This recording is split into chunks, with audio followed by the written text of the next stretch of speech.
Hello, welcome back. Number 5, work hard, be kind, walk and talk. During World War II in the 1940s, when Nazi Germany had occupied France, the American Office of Strategic Services wrote a manual for citizen sabotage. I had the opportunity to kind of listen to people going through that. Talking, and I thought, you know what, this would be something very interesting. And by learning how to sabotage, we can learn how to avoid it. And I think a lot of what they were saying back then has become commonplace and can cause problems. So, if we go through it just a little bit, and we'll just kind of let everybody kind of draw their own correlations and tie it into how to avoid these things. So, number 1 is, disinformation. Have we ever gone into meetings, say planning meetings or implementation meetings or anything, with just disinformation? Or not disinformation, but maybe just incomplete information. Giving part of the story. Number 2, like engage in gossip. It's basically wasting time and causing people to plant flags on either side. So are we thinking that something might be a stumbling block and then trying to rally a team around us by saying things that, oh, I heard, they said, I heard this was going on. What do you think about this? Oh, this is what this person wants to do. Speaking on behalf of others, just causing a little bit of grief going forward so that it kind of halts progress. And then one of the ones that really stuck out is waiting till you have all of the information to give any information. So fear exists in that space where it's not really known. It's the anticipation space. So if we're going into, oh, we have this project, oh, we're waiting for this report, everything bad that you can see is going in there. Now you're going in there, you're going into the meeting primed for a fight. So by withholding information, we're causing anxiety. By causing anxiety, we're bringing people in that are primed for this fight or flight mode and aren't really engaged. So, are there some things that we can't give information about until we have the information? Sure. Are those things as predominant as maybe we think they are? Doubt it. If you're working on a big collaborative project in an area and you have the report from X resource, why not send that out to the team so they have that information? We have all of the information as soon as it comes out. You can start looking at it.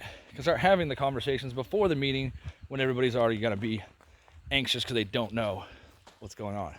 So, making sure people don't know the story is a way of sabotage. Make meetings last longer than they need to. So just kind of irritate people. Again, cause some anxiety, cause some stress, them having other things to do or other things scheduled, and just kind of drawing it out longer and longer through different questions that seem relevant but really kind of aren't. Go off on tangents. Is that a big one that we do? I start a meeting about subject Y, and all of a sudden chase squirrels down subject C. be late. If you're supposed to be somewhere at 10 o'clock, show up at 10:07, just so you made people wait. It makes them anxious. Anything that's going to cause anxiety or a little bit of stress is sabotage, and was recommended by the Office of Strategic Services to the French Resistance. They're saying the same thing. If you're in manufacturing and you can do 10 items in an hour, only do 6. Slow it down, purposely slow it down and drag the feet, so it causes anxiety and stress and causes fractures in the group. Throw a little disinformation in there. Say something that you heard. How often do we do that? How often do we just not have, when the information is available, how often do we just not give it to the team? Are these things we can change on? Is that working hard? Is that being kind? Or is it better to, if we have a project that's going to be, that requires expertise of somebody, for them to, bump that up the priority, kind of prioritize that, get that information out there, work with the people who want to do the project, visit the sites together, have the conversations so the people that are presenting a project have the information, know what's kind of going into it. You have the opportunity to have discussions. Or are we going to solo this whole thing and, well, this is my report, I don't need them? Well, you might not. But maybe it's better and easier for both. Many hands make light work. And that's where the be kind part comes in.